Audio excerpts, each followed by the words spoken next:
We're going to now get probably the other side of this story. We're going to Phoenix, and the chairman of the Senate Armed Services Committee, John McCain. Senator McCain, you had a chance to listen to Mr. McDonough. What is your reaction to what you just heard him say? I'm afraid that he and the president have lost touch with reality. Iran is on the march throughout.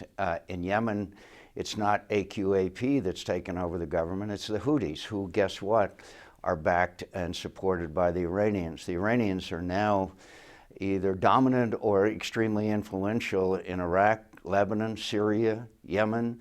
They're on the move in Bahrain, and they are winning. And there is no, I did not hear Mr. McDonough articulate a strategy except that we will fight against these people, which is nice to know. But when you look at the map, the Iranians are on the march, AQAP, and the ISIS in both Iraq and Syria are doing quite well. There is no strategy to defeat them. For example, in Kobani, we have been bombing Kobani for months with the U.S. air power, and they're still there. ISIS continues to consolidate their position and attract thousands of young people from all over the world.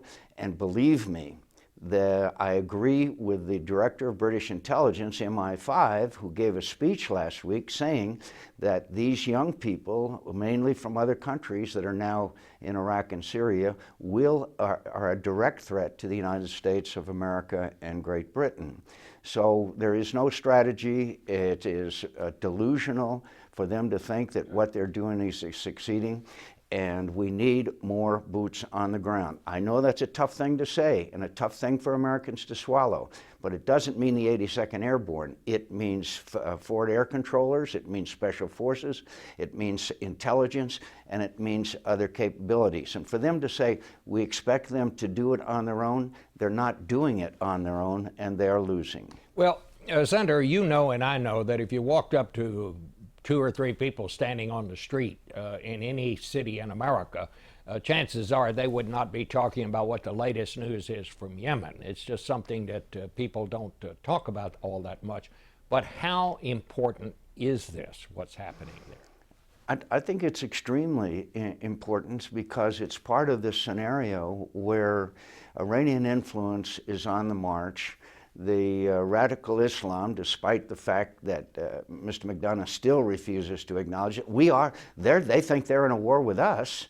So I don't see any reason why we wouldn't agree with the French that we are in a war against radical Islam, and they are succeeding. And I agree with you that most Americans don't know much about Yemen, but they do know what they see in these beheadings that are going on, both of Americans and the latest with the Japanese. We have seen American public opinion dramatically grow as they begin to appreciate the nature of this threat. I'd like to mention one other thing too, and that is Ukraine. Obviously, as many of us predicted, Vladimir Putin is now trying to take Mariupol, a city that's major when you look at a land bridge to Crimea in eastern Ukraine. The question is now, does Vladimir Putin move over to Moldova? He is already putting enormous pressure on the Baltic states, and we shamefully refuse to give them weapons, the Ukrainians weapons to defend themselves, while Grad rockets, obviously from the Russians, are now killing innocent men, women, and children in Ukraine. I mean, this is another shameful chapter, and I'm embarrassed, frankly embarrassed. Well, do you think the administration is playing down some of these episodes because it doesn't fit the story they would like to be telling about how things are going on the terrorism front?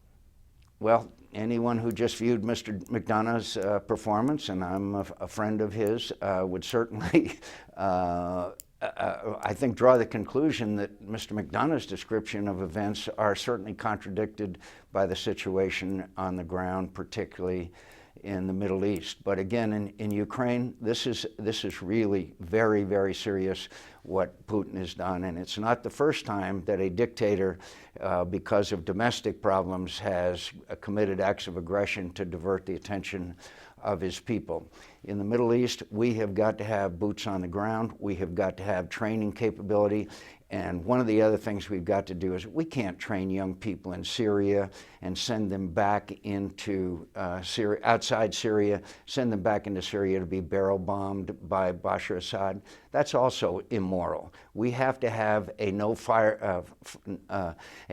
zone and a buffer zone if we are going to be able to prevail against both ISIS and Bashar Assad. And by the way, we are leaving Bashar Assad alone, which is, again, incredible. The man who's responsible for well over 200,000 people murdered.